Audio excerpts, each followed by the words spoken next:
Most of what's holding you back as a leader isn't out there in the world of strategy. It's actually in here. It's the inner voice that you've probably never stopped to pay attention to. And when the pressure is on, it's that inner voice that's running the show for you. Welcome to the Inner Game of Leadership. I'm Tony Everett, and this is a show about leadership from the inside out. Because when the pressure is on, it's not the strategy that's running the show. It's the inner game that runs it. It's the inner whisper, that quiet voice. Every episode, I'll bring you a different voice so we can pull apart what we get wrong about leadership. So pressure isn't running you or your show. This show is for the person who is running the thing, right? The person who everyone comes to, who everyone leans on. The person who knows they've got so much more to give, but they don't know how. It's for the person who struggles between the knowing and the actual doing. It's for the person who is quietly wondering if they can keep doing it at this level, and if they can even say that out loud. When we look at leadership models, leadership training, they focus on strategy, they focus on tactics, they focus on doing more, they focus on more frameworks, push through it, crush it. It's that type of leadership that I want to push against, because I think what we need to do first is to stop, take a breath, and look inside as to what's going on in here. Because once we've got this figured out, once we've got that inner game sorted out, we know that we can trust ourselves and step into a level of leadership that's true and authentic. And when we step into that level of leadership as a business owner, you will find that the business can run smoother, which means more profit.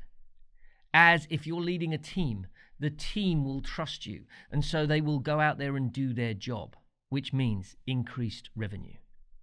And it's not about then doing more, it's about trusting yourself, trusting your team to do the right thing the first time. And then you're not chasing things. You're just doing what is right the first time. Knowing more tactics and strategy is great, and it has its place. But when the pressure is on, does that strategy and tactic stick? Or does the inner game take over? Are you able to sit with the discomfort of a decision? Are you able to sit with the tension of a tough conversation? Are you able to sit with the fear of not knowing what's next? Because when you master that, and when you trust your inner game to sit with that, now suddenly the bigger game, the longer game becomes clearer and easier to manage. When we actually do this, we can keep the problem alive long enough to find the real problem and the real answer that fixes it, not a shortcut. The skill is not getting out of the hard moment faster. It's staying in it long enough for the truth to surface. I learned this the hard way myself. As a non-profit leader that I ran for 17 years, we were successful to a degree. But what I found was I was the problem getting in the way of everything, because I wasn't comfortable sitting in those moments. And so I would short circuit it by going to find something new, by seeking new programs, by looking for the next shiny object. Whatever it was, I wanted to remove the discomfort. I didn't have the tough conversations with people. And so that created a level of uncertainty, and certainly didn't create the consistency needed for a company to thrive in this world. So what I uncovered was I was the one short-circuiting the growth and development of the organization. Looking back at that, it's easy to see it, and it's easy to see what it cost. But knowing it is very different to doing something about it. Most of us see these things clearly, but still we don't change. I remember the moment that it changed for me, and it was actually in a leadership training, and it was up in a mountain, funnily enough. So it was a true mountaintop experience. But in that quiet moment, I got to realize that I could trust the leadership ability that I had inside of me. And it was something that it wasn't a light switch. It wasn't a light bulb suddenly coming on. It was a slow, quiet whisper that, hey, you got this. And suddenly, I could still hear the whisper that I wasn't good enough, that I'd never be a good leader, that I'd never know enough. But suddenly this other whisper was in there that said, you're a leader. You're already doing this. Trust yourself.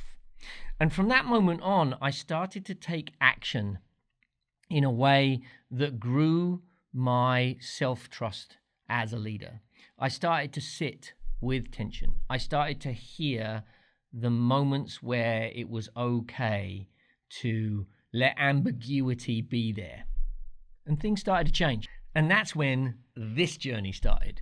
This journey to help others believe in themselves so they could step boldly into their brilliance. And it's remembering that you don't actually lead from your strategy. You lead from your nervous system. Our nervous system is what makes us human. And if we short circuit that, we take out the human leadership ability. We learn that in episode 2, where we actually get to listen to Anthony Lee, who's written a book about this. And it's all about being human in this AI world. And he reminds us that we're connected digitally, but we're not connected relationally.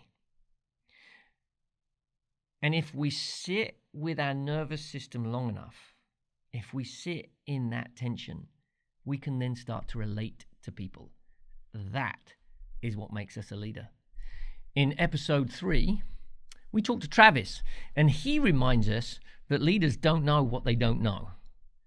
And in that confusion, it can create fear.